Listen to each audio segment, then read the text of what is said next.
We back on? Yes, sir. All right. What's happening? Good evening. We have a special guest here, a young lady by the name of Ayanna Wallace. I work with Ayanna Wallace at the Greater Cincinnati Urban League for about what? We worked together for about what, 5-6 years maybe? Or longer than that? Yeah. About maybe 5-6 years. Ayanna was personally responsible for helping me assist individuals within the community with having an understanding of what it was that they had to do to move forward financially with the little bit of money that they were making. What happens within our communities, we believe that our income is so small that there's no way that I can make it out of here. But you actually can. It's just about you tapping into the right resources. And my job was to go out and go door to door, knocking on doors. And a lot of times you gotta relate, infiltrate, manipulate, and reconstruct our people's way of thinking, because we tend to think that we're the lower hanging fruit and we're supposed to just be here forever. But that's not the case. Whatever type of income that you have coming in, you can begin to make those small steps towards personal empowerment as well as economic self-sufficiency. But you must have the discipline to do so, and most importantly, the resources. I asked Ayanna to come on today because she can actually relate on several different levels of what it takes, whether or not you are making minimal income or you're making above average income. If you're making 100, 150,000, if you're making 20,000, the game plan is still the same. It's just like PEMDAS with algebra. Please excuse my dear Sally. As long as you utilize the formula, it doesn't matter how big the fucking algebra is. Because a lot of them are like 8, 9 levels. I don't care if it's one or a bunch of different levels. If you stick to the formula, you will still come out with the right answer. So I say that to say this. Ayanna, can you please talk to our viewers about what it takes, even if you're in an urban community, if you're living in E-Town, Evanston, if you're living in Bond Hill, if you're living in certain parts of Walnut Hills, A1 Avondale, Brick City, Winton Terrace, DTW down the way. It doesn't matter where you're living, and I say those communities, Coreyville, shout out, Lincoln Heights, shout out. I'm targeting those areas because those are what are called, used to be called red line areas. Redlining means there are less opportunities for us to find our way towards economic self-sufficiency because of the systemic racism that is it's there, but it's kind of invisible because you can't see it and you're unaware of it. So you inevitably end up staying in those communities, and you see what's going on in our communities. They're pulling out the businesses where our communities are becoming deserts, financial deserts. So I say those communities because we grinding right now, but it's because we are unaware of the resources with the income that we have coming in to be able to pull ourselves out. Ayanna, can you break it down on certain ways that my people can actually begin to just start that path with what you have coming in? It's a different way of thinking. Don't think rent, think own. Don't think employee, think owner. So on and so forth. Don't think I'm gonna just smoke this for a minute. You gotta for real find some discipline and put that to the side. Don't think I'm going out tonight. Go ahead and put that up and put that to the side. Put it to the side bank account. We're gonna call that the side bank account. You know what I mean? And that's 5 here, 10 here. I'm saying low numbers too. 10 here, 5 here, 15 here. Boy, you'll be surprised what you end up with in about 8 months. Yeah. So now we're going to run back and we're going to attack our credit scores. Let me stop talking because I'll talk y'all. Ayanna, can you get in there, baby? So it's important that not only that we build up our savings, because you don't know what can happen. Your kid breaks his arm and, you lost your health insurance and it's on you. And you got to come up with $1,000 out of the blue. But I got medical though. I got medical. You might have medical, but you may not have dental like that. Mm-hmm. What if they chip their tooth? Then it's a whole nother game. Mm-hmm. I'm just saying, there's all kinds of reasons that we need savings. Mm-hmm. Just a million different reasons. Mm-hmm. So it's important that we have savings. Secondly, it's important that we have a strong credit score. I don't care if you barely have some credit. You could have no job, because I've been there. You can have no job, no income, and an 800 credit score. For So let me say that. It is possible. It's just about strategy. And the thing is, as Torrance said before, there is a formula that you have to follow. If you follow it, your score will be high. If you don't follow it, your score will not be as high. It's really honestly. Who teaches that. the formula? How do I, oh, boom. How do I do that? Yeah. Hey, now, how do I do that without somebody being right in front of me? Because what if I don't want to come all the way to the Urban League and rock with you just yet with that? So, What are my resources that I can do it? Credit Karma, please. So there are lots of resources out there. Actually, some of the credit card companies have their own tracking systems and things like that. Credit Karma is helpful. It is not the end all be all, so be very careful. They follow a Vantage score, so I don't want to get too far into it. No, help them to understand. But let me say this: people most think their credit banks, scores. yeah. So most banks, when you go to get a car, you go to buy a house, those kinds of things, they're looking at what's called a FICO score. They're not really looking at what's called the Vantage score on a regular basis. More and more companies, when you're looking at a credit card, and now more and more companies are starting to look at the Vantage score because it predicts more about how you, yes, it's more a predictor, and it shows kind of predicts how you might perform in the future. We're not knocking y'all down because I know you guys I see y'all on Facebook. You guys will post that, my credit score is 712.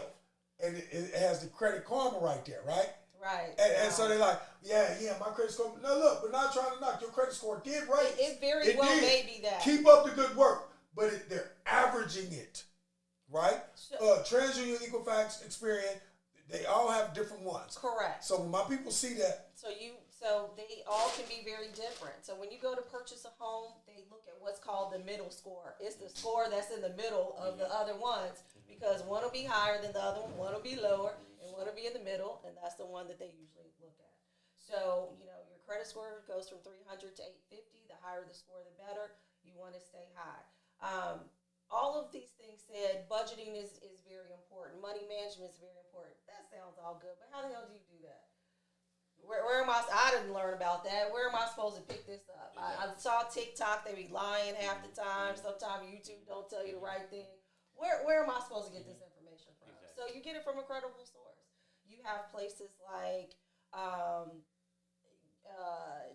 YWCA, YMCA. You have places like sometimes they assist you with all of this stuff? Absolutely. Wow. You can even call, for here in Cincinnati, we have 211 where you can call United Way and tell them, look, this is what I'm looking for, and they will run down what they have.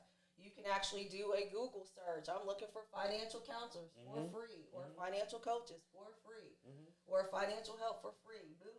And then they show you all the ones. Shout out to the Urban League. Absolutely. What's the address?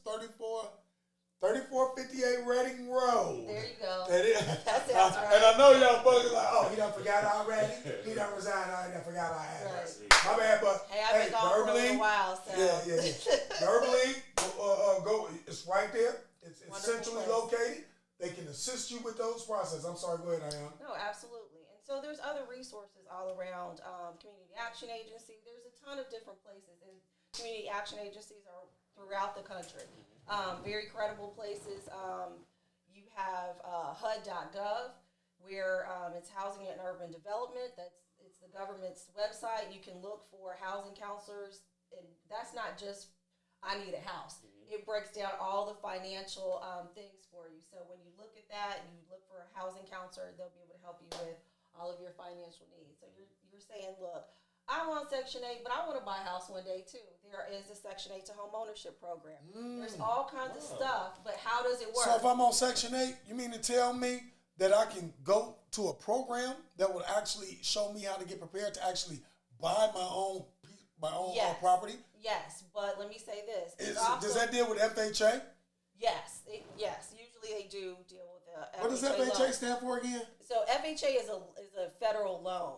So let me back you up a little bit. So traditionally, the government came out and said, you know what, for you to put down 20% down for a house is outrageous. Most people will never be a homeowner if you got to put 20% down. So they brought it down to 3%. Now it's 3.5%. But they wanted to make the down payment lessen to increase home ownership.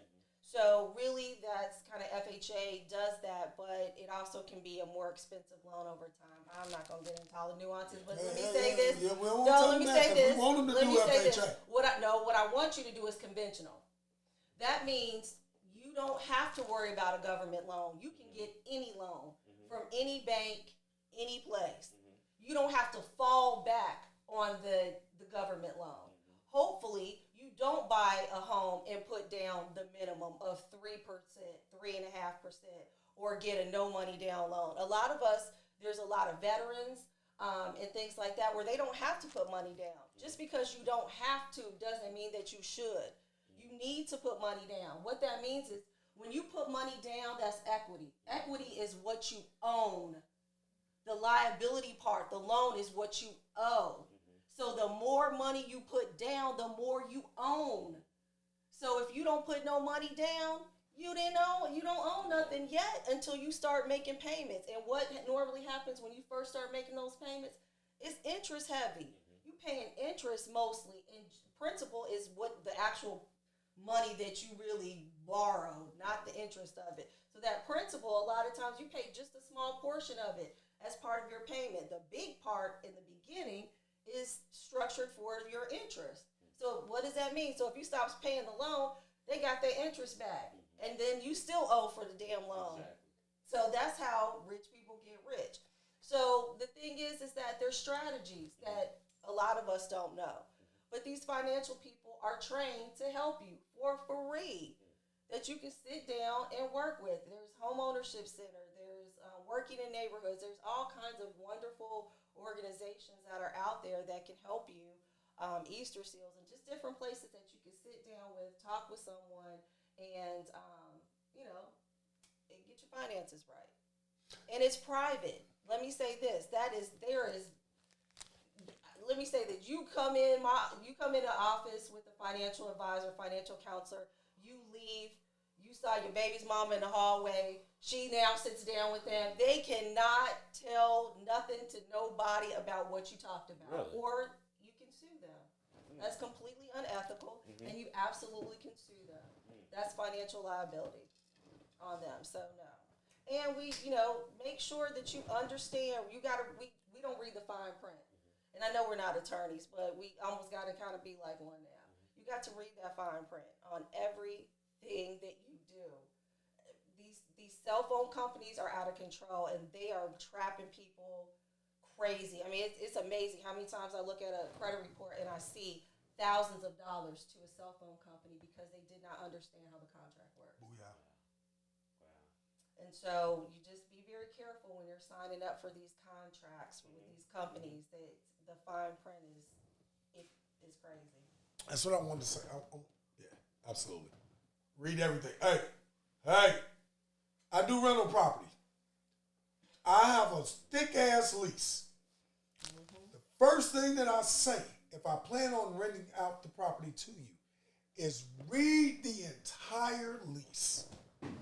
We have a problem and we get attitude-ish about not reading out every goddamn thing. And there's a dumbass saying that if you ever want to hide something from a black person, put it in the book. Yes. I trick a lot. It's not even a trick. I know, I anticipate that my people are not going to read the lease. There's a lot of things in that lease that you should read. I say that to say this. When it comes to business, when it comes to wanting to move forward with your lives, anything that you're going to put your Jane Dope or your, what is it called? John Hancock. What the fuck did I say? John Dope. Somebody did. That's a right. person. Your John Hancock or your Jane Hancock on something, you better read it. These leases, contracts, or whatever the case may be. Hey, I wanted to come back and say this. What I've seen through working at the league and being boots on the ground is that there are a lot of individuals that begin to say, okay, I'm not going to go for, what's the terminology called? The cliff effect. The cliff effect is when you say, okay, all right, Mr. Torrance, this is how it used to be when I used to go to people's doors. All right, you want me to stop receiving assistance from Job and Family Services and go to work? Mr. Torrance, I got 9 kids. Mr. Torrance, Okay. These real stories. If I go to work, Mr. Torrance, are they gonna pay are they gonna make it where I'm making enough to pay for medical? Because my baby's getting sick. Mr. Torrance, I don't want to hear you shouldn't have had all them babies. I mean, yep, I got 4 baby daddies, Mr. Torrance. I do. But it is what it is, and this is where I am right now. So, Mr. Torrance, you want me to stop what I'm doing, all this free assistance from the county, because the county has the best medical plan in the world, Mr. Torrance. So you want me to stop going to work, Mr. Torrance, and go to work at Kroger's maybe, go to work at McDonald's or what have you. Now, I know you said while I go to work, you're going to put me into a career field opportunity of training at the Urban League, where I can go for STNA or, construction, or what is it when they go up on the roofs and fix the HVAC programs. But Torrance, that's all the way down. Mr. Torrance, that's all the way down the road. What am I going to do about these bills today? Because if I get rid of Job and Family Services, I got to pay for rent. I got to pay my gas tax and my bills. Wait a minute, Mr. Torrance, where you want me to work at? How much they paying? $43 an hour? Mr. Torrance, you want me to stop working for $19 an hour? The debt to income ratio don't feel right, Mr. Torrance. That's called the cliff effect. All type of reasons why you stay allowing the system to take care of you. But I'm telling you, I say to you, yes, you're going to have to break, you're going to have to cut the line. You're going to have to cut the umbilical cord. At some point, the line gets cut. Yeah. And the problem is that when that line gets cut, you're used to a particular lifestyle. You're used to not working. You don't have the longevity that you need. You don't have the experience that you need. So now that you have to get back into the work field, you're starting back at the bottom again. And so now you don't have that network of resources for yourself. And now you're forced to do it on your own. And the resources have tapped out. They've run out. It's going to be tight. It's going to be tight for a minute. And anytime you make a transition in your life where you're going to be fucking uncomfortable, it's going to be tight for a minute. It's a good thing. Comfort is a straight beeline to poverty. If you stay comfortable forever, that's where you're going to stay. Comfort keeps you settling for less versus striving to get more. I just started a trucking company. I'm in a grind right now. I'm in a grind on it right now. My life is big. I resigned from the league. That was comfort money. Right, yeah. Word, that was comfort money. Absolutely. I appreciate the league and everything that they did for me. I appreciate the platform that they gave me. But it wasn't prepping me as a 53-year-old brother for comfort later on in my life. That comfort zone was going to have me uncomfortable later on in life. So you're going to, at some point in time, you're going to have to cut the umbilical cord on whatever level that you're on. That was my level. And cutting the umbilical cord is something that some of my people that have already for real cut the umbilical cord, they cut it. They're like, all right, I'm going to go to work there, Mr. Torrance. I talked them into it, but I didn't just talk them into it. Just like my homies, I don't tell my homies to just stop selling dope. I got to replace that shit with something.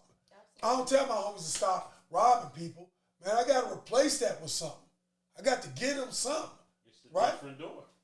With my people. But it's the plan. No, right, absolutely. With my people, some of them have done it, and they paying that rent. They rent like $780-something. Yeah. Ayanna Wallace, can you tell them if you paying $786 for rent? Oh my God, you could be paying that towards your mortgage. You certainly where can. you're owning, and let's go back to that equity. You're paying into. So it's possible that instead of just buying a home, that you buy a 2-family. That way, you have somewhere to live and you have somewhere to rent out to create more wealth for yourself, to keep money coming in. Now, again, be careful because it's liability. You are a landlord, so you're required to make sure that your property isn't a slum property and you keep it up. But over time, that is a great income generator, and it's a wonderful way for you to make quite a bit of money. Let me say this, for those, my husband said the craziest thing to me, and I was like, my head turned 5 ways and turned purple and orange and green. But now that I'm where I am, I understand what he was saying. We live in the Washington, D.C. area, so we live in Virginia right now, and we were buying a house. Shout out to D.C. Got homeboys out there. And so my husband said, this journey is rough. maybe we just need to rent. Just stick where we are renting and just buy a house somewhere else. And I was like, what? Are you crazy? And I wasn't thinking outside the box. Not the worst idea, quite frankly. It's because the housing prices where we live are astronomical. And if we cannot afford to buy a house, what does that mean? That we don't buy property? Does that mean that we just say bump it? No, that means that we go somewhere else, dag-nab it, and we get some property, whether it's in a small town in Kentucky next to a college, where we know that students will rent it out, whether it's by, in North Carolina, by a nuclear plant, because we know that they have seasonal workers that come in. Is it California? I don't know what it is. But I'm just saying that if you are not able to purchase a home right now where you are, that does not mean that you may be able to control what you're spending in your rent. Exactly. And that's maintenance and all those things will be taken care of. Yet you can be a landlord somewhere else and create income for yourself. Think outside the box. You don't have to Absolutely. just look right where you at. Yeah. You know what I mean? And traditionally, that sounds crazy. Yes. But financially, it makes Makes sense. sense. Yes. If our what we were paying for in rent and what we pay for in a mortgage is more than double. Yeah. Say it again. It's more. Our rent was a lot less than our mortgage. Our mortgage is more than double what we paid in rent because of where we live. Yeah. Now, if we bought that same place in Cincinnati, man, we would have bought a couple of them houses. If I'm renting, I am not investing. I am making someone else rich. Correct. Period. But over here, if I am just like a car, I want to give the analogy of a car. When you drive the car off the lot, it devalues. absolutely. But if it doesn't have to. It doesn't have to, because what if I'm driving that car off the lot to start my Uber service? Right. Okay, so all I'm stating is, whatever you're gonna do, make sure that you're profiting from it. Absolutely. With me right now, I'm busting these moves. My hustle gang is in, right? If I want to go purchase something, I am creating a business that's gonna pay for it versus it coming from my pocket. You know what I mean? So on a lower level of my people, because I've assisted some young ladies into getting their credit scores together, me and too, because some of my dudes be tripping. Y'all be tripping. Y'all like, one homie like checked me and told me, man, you always helping the women, man. I said, swear.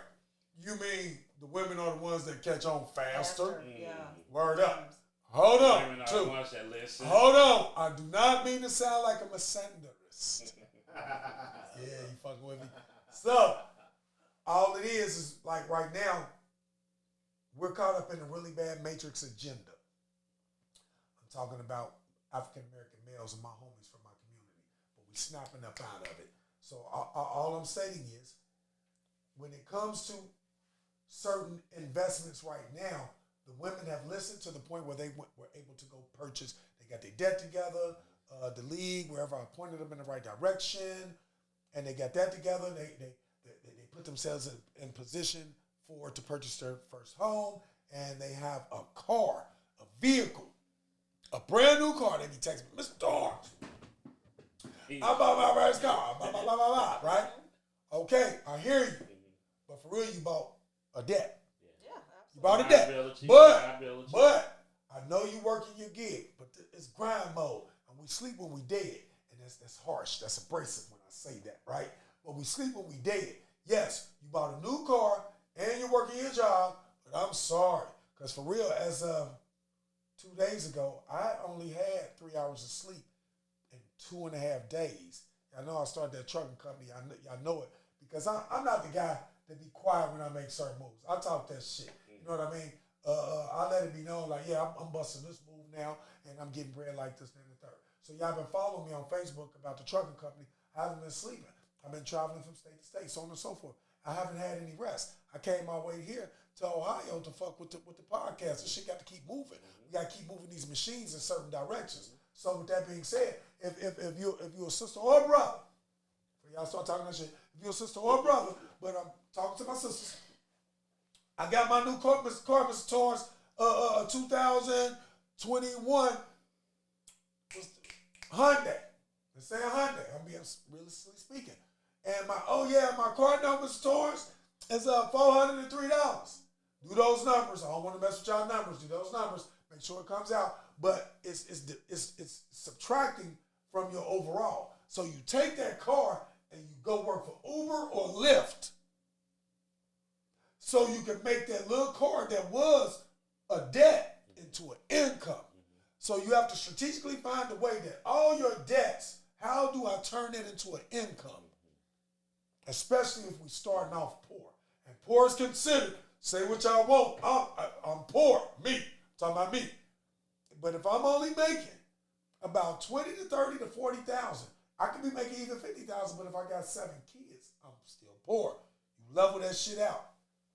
Level it out. And all I'm stating is whatever debt that you have going on, see if you can strategically figure out how do I also match it with an income and make the income pay for that debt. And that's your way towards some form of financial stability. Yeah, but it's also about how you manage that money. What do you mean? I'm just saying, When how you you say manage budget the and manage? how you manage the resources that you have. When you go to work every day and it's Friday and it's payday, you expect that company is going to pay you. What if they were like, my bad, we had it, but some things happened. I needed a new car, so you don't get paid. That's not, that doesn't work. And so we have to be able to honor the arrangements that we make financially. If we say we're going to pay something, we need to make sure that we are able to pay it. Because it just is more money. Bad credit, bad finances is just more money. You pay something late, it's just more money that you have to pay. Then you have to put a deposit down the next time you want to reopen something. Just bad credit begets more bad credit and more money. It just doesn't make sense. So bad credit is a bad trap. it is. It's Absolutely. a bad trap. Having good credit, doing what you say you're going to do, honoring the arrangements that you're going to honor, it's so much easier to just do it. Because your credit reputation is what a credit report is. It is literally your credit reputation. It says you don't honor those arrangements. You don't do what you say you're gonna do. Your word is not your bond, it's a lie. So that is what your credit report basically states. So it's important for you to keep that up and make sure that your finances are where they should be, even if you're not making nothing. There's ways for you to get a credit card. You can actually put money down yourself and get a secured credit card. What if I've never had a credit card? It doesn't matter. It's secured by the money that you put down. What's my process? You have to be able to go to a bank. You have to go to maybe Citibank, which is a bigger lender. PNC Bank has one. Most banks have one. A lot of credit unions. Does that come with me opening up an account at that banking institution? Many times, yes. Because they want you to put down a deposit of $250, $300. What if I don't have that, but I still want my first credit card? Then you're going to have to save up some damn money in order to put it down. Now, you can also do an authorized user, little trickier, kind of depends. It can help boost your credit score. It won't boost it super high. There is a way for you to work it a little bit better, but more and more companies are, they understand authorized user, so that is starting to go away a little bit more. But authorized user is you basically credit piggybacking on somebody's stuff. So let's say Torrance has a great credit score. He's my friend. He's kind enough to help me with my credit. He would ask his credit card company to allow me to be a user, to get my card in my name. So that I could kind of piggyback on his credit, and then I would be able to boost my score. The thing is that the way that we could do it to keep everything kosher, so I don't go spinning up your bill, is you call the credit card company, you have it sent, the credit card in my name sent to your house, you activate it, and then you cut it up. That way, as you make purchases and make payments, it just reflects also on my bill, not my bill, but my credit report. So it helps boost my score. That way, I actually don't have the physical card to create a liability for you. I started doing that for my children. That's You know what I mean? Yeah. Part of my corporation, they don't even know it.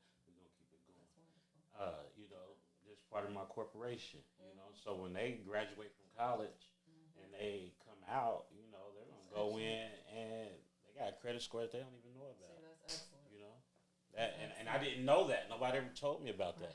Shout out to DB. You feel me? Go back to the Rich Dad Poor Dad book, assets over liabilities. You know, and that's the thing. You say the And when he says DB, he's talking about Derek Boston. yes. Shout out to you, brother. I want to be a little bit specific about For sure, that DB for sure. shit. Yeah, Derek Boston, yes sir. Just some more DBs. Yes. But quite shout a out to few, him. yes, But yeah. you say the place to have things from people is in a book. Hell, these days the place to have things from our people is amongst our people because we don't share the information. We don't give that information. I was 40-some years old and found out about an authorized user.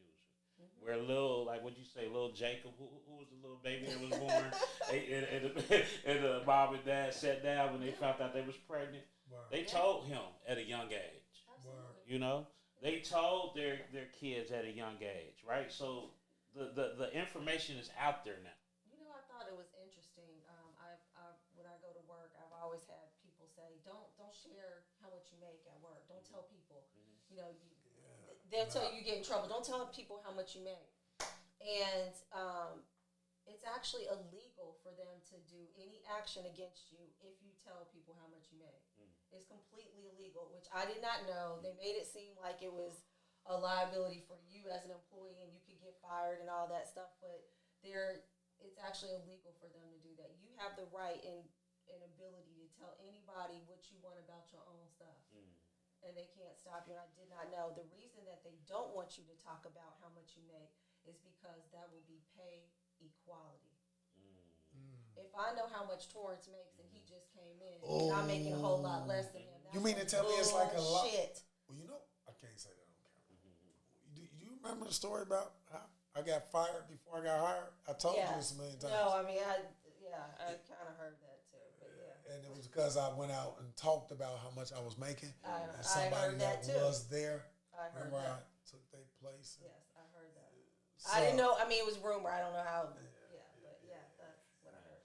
But that honestly is the reason why I asked some HR professionals, why is it like that? Why do people lie? You know, what is the big deal? And so the other thing is that, you know, that's why a lot of people join unions for that very reason, because you have a contract, you have stability within the contract. You know, you have a negotiation, you have a liaison that helps make sure that they can't do something funky to you. So, yeah, I was like, You know what?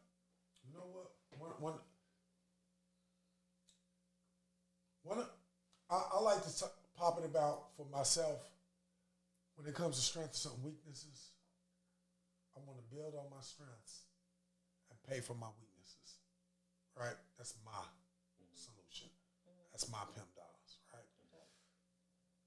Our people, we can look and see what our weaknesses are and don't fuck with it. And it just stays weak, right?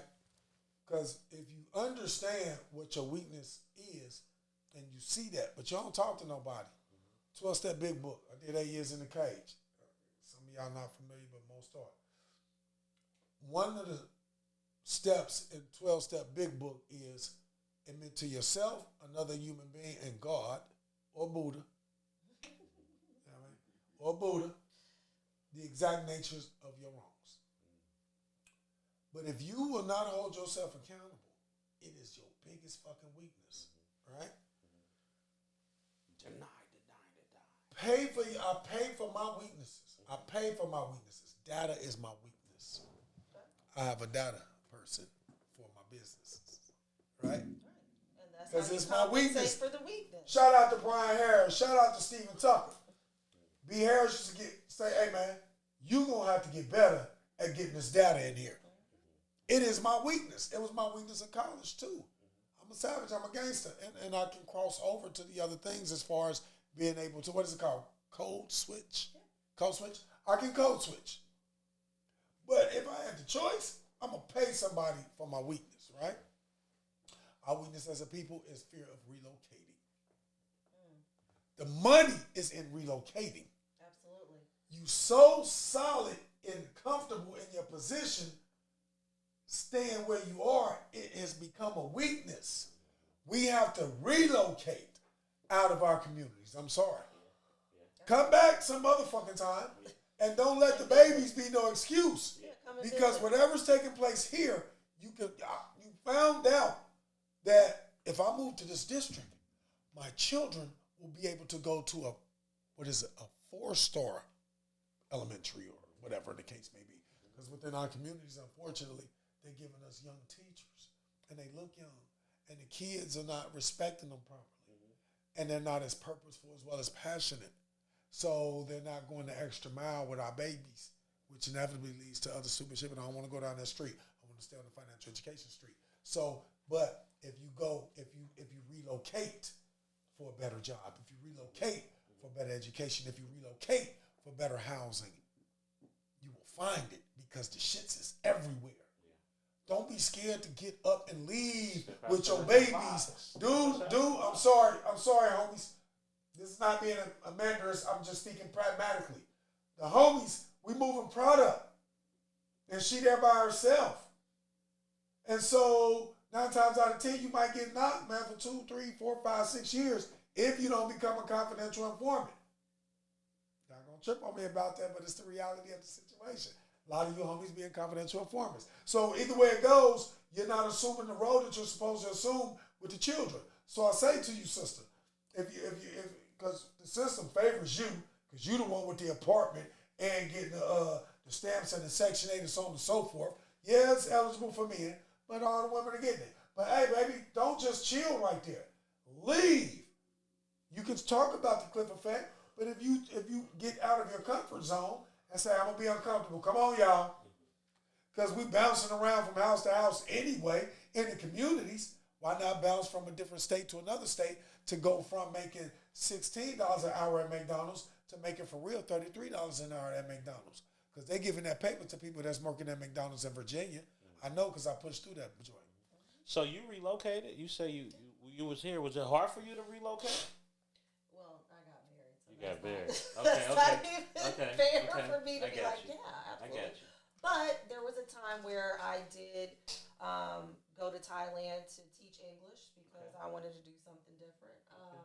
So there's all kinds of different things that you can do. You don't have to be here. And quite frankly, you can do English as a second language online and teach people, English in other countries and stuff like that. I'm just saying there's a billion different hustles out there. It's all kinds of different things. But just planning for the future, making sure that we, the person that's on Section 8, the person that may be getting benefits and resources of that nature, at some point they're going to stop. And what do you do when they stop? So have you saved up? What's the plan? What are you going to do? I'm going to speak for, I'm not going to go into character mode like Torrance, right? But you got the young lady out here, right? And she really wants to do the best for her kids. She has no direction. She comes from a broken tribe, but she's really adamant about changing the legacy of her family. So it's a double-edged question, right? Because I thank you for all the information. I can't wait till the episode comes out, right? Because I'm going to take a whole lot of notes because you done shared a whole lot of game, right?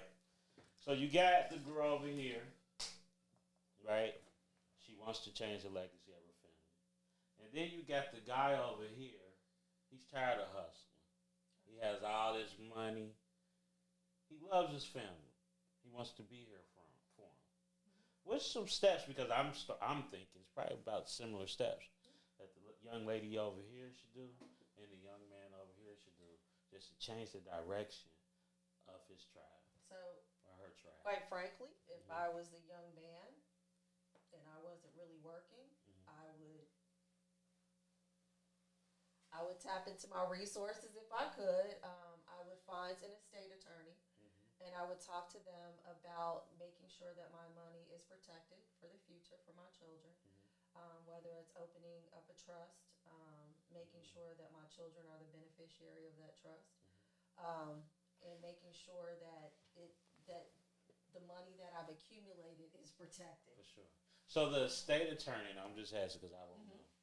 He doesn't care where it comes. He's not asking where it comes from. Like, this is your money. Oh, he can ask where it comes from, but you're paying for the information. Okay. This is not the FBI. Okay. He's not the police. You are paying for a service. Okay. And that's the thing. A lot of financial coaches, financial advisors, they don't work for the police or the FBI. So the thing is that, you know, you can ask them questions and kind of feel them out where they are. I mean, my job is to tell you how to protect your money. My job is not to tell you how to lose it, how to get it snatched. It's about protection and building. And so if you have to put some money, you know, if you had to put some money orders together that are blank with no one's name on it and it's in a safety deposit box, do that. I'm just saying. There's all kinds, and then you can write it out to Duke Energy, write it out to bills if you need to. You know, I'm just saying, it's a way for you. Protect your money. It's just a way for you to protect your money. Instead of just, you know, getting it dying and it goes nowhere. Right. Look at insurance policies for yourself and your children.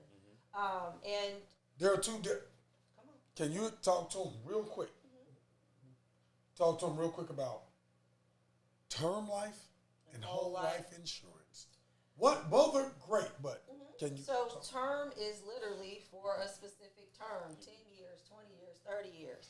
And during that time, you are protected for a certain amount of money, whatever you put up, 20,000, 50,000, whatever, you know, for that time period. If you don't die, and hopefully not within that time period, you have to get more insurance again.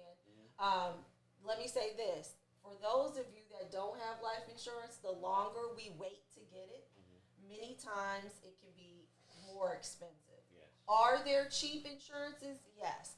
Are there ones that won't ask you for a medical exam and stuff like that? Yes. But are there many that do ask you for a medical exam and go through a medical questionnaire? Absolutely. So there are different ones. You got to check them out. But can you get insurance policies for your children? Yes, you can. Will they build cash over time?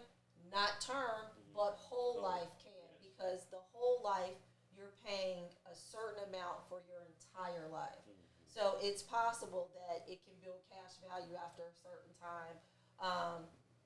In addition, whole life is helpful because there's pros and cons to both, but with whole life, let's say that they're telling you your payment is, I'm making up something, $40 a month is going to be $40 for the duration. Term life, it'll be $40 till that term ends, and then, you know, it's whatever the market bears at that point. So the thing is that it's sad when we see, you know, children that pass away for whatever reason, and of course most parents don't have life insurance because they hope that their children don't pass away.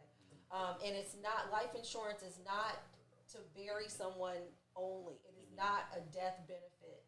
It is for the living. It is to make sure that the people that depend upon your income will thrive and flourish and still make it when you're gone. That's really what it's for. Can I borrow from it? From whole life? Yes, usually. In case of emergencies? Yes. Will I be penalized for borrowing from my own money? You can. Sometimes you can get a penalty, but it depends on the insurance. But I can set it up where I can actually borrow from my whole life. Absolutely. Because I'm putting the money in there. Right, just like your 401k, like a retirement. If you, for certain purposes, you can borrow against your retirement and pay it back. So there's all kinds of strategies, but it's helpful to talk it out with someone. I mean, if you got the money, an accountant is a wonderful person as well to talk it out with, or if you have a person in your family that's like that. It's not a bad person to, you know, throw some ideas around and just really kind of think about the future. How do you plan for the future? How do you create a legacy and generational wealth? Because it's got to start somewhere. For sure. You know what I mean? And let me also say this, please, if you are starting your generational wealth, don't squander it away. Make sure that you protect your family, because not everyone may have the same legacy values that you do. And so you don't want to have that grandchild that, child or that great-great-grandchild that's like, mama's money and just spend it all. So you want to make sure that it's protected. Shout out to Adolph Jones Sr., my grandfather. Passed away. And it's crazy as left me everything. I thought I was gonna fuck it up, but I reinvested all of it, methodically as well as strategically. Word up. And you putting it into your grandchildren. Yeah, word. But you did what he wanted you to do. Exactly. You did what he did, and make sure that it's passed down. It stays where it's supposed to, and it grows. Exactly. I want to be abrasively bold. Yeah, I want to be bold. So you can relate. I lost my stepson a while ago. You came to my stepson's homegoing service. Lost my stepson a while ago. I'm an ENFJ personality type, and so we'll hold ourselves accountable no matter what takes place, even though it may not have been your fault. But when your son dies before you, for me, my theory, you with me? I'm listening. Yes. I'm gonna look at myself before I point out. I'm gonna point in. And if you were there, I explained to everybody I'm a slice of the pie of why my son is deceased before me. And I say that to say this, like, after that situation took place, I had to get up bum up $6,000 to pay for his homegoing service. This was during the time where GoFundMe didn't start yet. You know what I mean? So I went to all my homeboys to get money. I need a rack. They don't have the money to bury JD. They knew what I had did with him. You know what I mean? Even though I went on vacation. So things are different now. And I have a better understanding. And I knew that he was committing illegal acts, but I was so busy trying to hurry up and get my shit together so I can come back and get JD and Montez and so on and so forth. So had I known then what I know now, and I'm about to say one more time something that's incredibly abrasive and bold. If you know that your son is moving product, if you know that your son or your daughter nowadays with this equality shit, the women are getting raw as we are with the robbery shit and the D-boy slanging, right? So they can get cracked and be gone too. Absolutely. Shout out to I don't want to say her name, I don't know whether or not he want me to Monty's daughter. You know what I mean? Word up. Rest in peace. You know I love you. So, parents, if you smoking with your baby, son or daughter, and you know that they fucking with the game, and you know that he possibly robbing people just the same, but you ignoring it, you should really go ahead and move forward and get an insurance policy. Absolutely. You know what I mean? Stop. Hey, have a reality check with yourself in today's society, because that dog is expensive. Young boys get money with that dog food. Yeah. Pills. Forgot what they call my little cousins. Y'all know. Shout out to Vine Street. Hey, y'all know what I'm talking about. Hey, look. Have to go ahead, even to yourself, if you're moving product, man, go take out a life insurance policy. Let me say because something. it can happen. It can happen. Let me say something real quick. A life insurance doesn't mean that you're going to die, right? Period. You know what I mean? But you're going to die, right? You know what I'm saying? But it doesn't mean you're going to die right away. Might as well prepare yourself for it. You know, I'm glad that we prepared.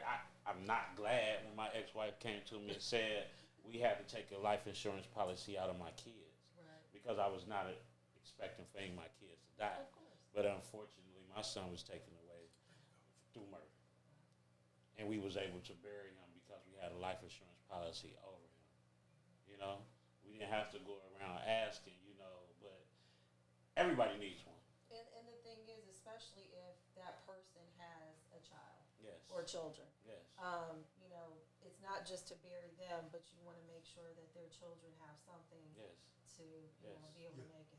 That's the biggest step to generational wealth. Yeah, I mean, when your mom or dad is gone and, you're going to college or you're starting a world out of high school, you know, it's helpful for you to have some kind of money to be able to kind of start out. And here's the thing, right? We taught to get health insurance. We taught to get car insurance. And this ain't my shout out to my boy Henry. He gave me this game the other day. But we ain't gonna get life insurance. We're not gonna get the biggest investment, which is ourselves. You would think. Right. Absolutely. The biggest investment, which was ourselves. It's all bullcrap, let's say, right? But we're gonna invest in bullcrap. Let's invest in ourselves, and we're not bullcrap. You know, let's invest in our people that and our tribe. You know, let's leave something behind. Sometimes we don't invest in our health. We don't invest in our education. We don't invest in a lot of things. And so, you know, unfortunately, a lot of times we just want to make that money. We see that, you know, this place is hiring at $20 an hour. I have some experience. I should be making $25 an hour. But what happens when you work there 3 or 4 years? You haven't retooled yourself in any way. You don't have any new skills. But yet you expect that you should be making a lot more just because You was there. you've been there. You felt like you did a good job. Yeah. I worked for a woman who said, she said, I'm sick of these people coming in. They're my assistant, and the next day they want to be the manager and stuff like that. She was like, I want an assistant who aspires to be nothing but an assistant. I was like, good luck. Yes. No growth. Yeah. Stay good stuck. luck. Yes. Who wants to do that? Yeah. But there are people who are like, I'm cool with this job and I just want to keep, you know, trucking along. But you're not going to make any money if you're just trucking along. If you're not getting more certifications, you're not getting more education, you're not getting any sort of, you know, new tooling, if you will, you're not going to make any more money. Everybody can't go. Everybody can't go. Because if my mother's mother didn't understand generational wealth or education, my mother's mother, which would be my grandmother, meaning she came up during the time of the 40s and the 50s, and then after that had my mama, so my mama didn't really understand generational wealth or generational education. Now here I am, and now I have children, so on and so forth. All I'm stating is, a lot of times our mother's mother didn't understand about financial education. So which inevitably led to generational poverty. Also intertwined into generational curses. Yeah, I'm talking that shit right now to my family. I'm talking that shit to my family. Because y'all know I know. With that being said, but somebody has to break the chains. Absolutely. Somebody has to break the chains and be like, oh shit, hold on. I know we came up poor. I know we came up in Jackets Terrace. Shout out to Columbia, South Carolina, right? I know we came up 8 people in the house, mattresses on the floor, and roaches and so on and so forth. We did the best that we could. I understand that. But now here it is, 2023, and what is it that I can do if I understand the information and I now have children and then my children's children have children? What is it that I can do? And it starts with financial education. And now that I know, will I say, I'm going to stick to the past, or I'm finna change this shit up so we can build the future? I'm just saying to my sisters in my hoods as well as my brothers in the hoods as well. The change is there. This is fucking America. This is not Mexico. I've been to Mexico. I've been to Colombia. I've been to the Dominican. I've been to several different places where they're not poor. They are living in the slums. Some people are actually walking around naked. I've been to a place where even if you have employment, you are on a contract to work for 90 days. And if you fuck up that 90 days, you lose your job, and there's somebody else to take your place, and there's no other source of income because there is no job and family services. There is no system like that put in play. If you don't work, you literally don't fucking eat. So I run that back to the Western world in America. We put ourselves mentally in a place, especially after COVID, and they gave us that little change. It was like they was giving fattening a pig for the kid. Everybody to sleep. Because now, as it stands, we don't want to go work. And if you don't work, you don't eat. and if you ain't eating, you finding somebody to point your finger at. Here it is, we're coming at you on a level where we can articulate by way of the hood, corporate, or whatever the fucking case it may be, for you to comprehend as well as understanding that we must get to financial wealth. And where does that start?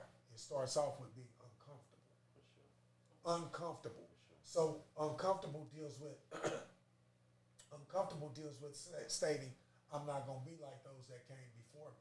I'm about to make the change so we can create some legacy. Because if you die poor, 9 times out of 10, people are not even going to remember you 2 weeks, maybe 3 months, maybe 1 year for sure. So figure out a way. I asked Ayanna Wallace to come on because she can, I said it before, she can relate, infiltrate, manipulate, as well as reconstruct your way of thinking. If you are ready, we have the information as well as the resources for you. It doesn't even matter if you're making $10,000 a year, $15,000 a year, all the way up to $250,000 a year. Watch this show over and over again, you know. And before we close out, because we've been here a while, you know what I mean? There's been a lot of game being shared. I hope y'all listen, because we are picking up the pieces. We are showing you a different route. We are showing you a different way. But I also want to thank our cameraman, Brother Daylon, man. He put a lot of time in with us, a lot, man. He sits back here. He's always on point, man. I say, you ready? You be ready. You know, I say, I need you. He say, I'm here, OG. I really don't like the OG thing, but I'll take it. I'll take it. That's what the fuck he is. Word up. I just want to say one thing. Thinking outside the box, instead of, having these big grandiose parties for our children, maybe think about, instead of giving gifts of money, maybe they contribute to their 529 plan they're able to go to school and, kiss them. That deals with the matrix too. You can't feel like that you're not doing what you're supposed to do for your baby because you ain't have the huge party. Yes. Don't let that guilt trip run you. Let's lead. We following everything. What is it called? The gender reveals and so on and so forth. Superficial things. Superficial things. I would say my Latino brothers and sisters, they will make sure that my Latinx brothers and sisters, they make sure that they have parties at the park. Yeah. And they decorate, they blow it out. It's a fat party, music, food, it's a whole vibe. But they not paying for a whole bunch of stuff. It's beautiful, it's nice, it's comfortable, it's family and friends, and it's a memory. See, they're not doing it for the gram, I guess. Create for the gram? Create the Scisside account. Call it what you want. Create the Scisside account. Sure. But really, it's the I'm tired of being. You can call it I'm tired of being poor account. Yeah. You can actually open up an account at an institution and create an account. And you can call it whatever the hell you want. I literally have an account called something. I ain't telling y'all.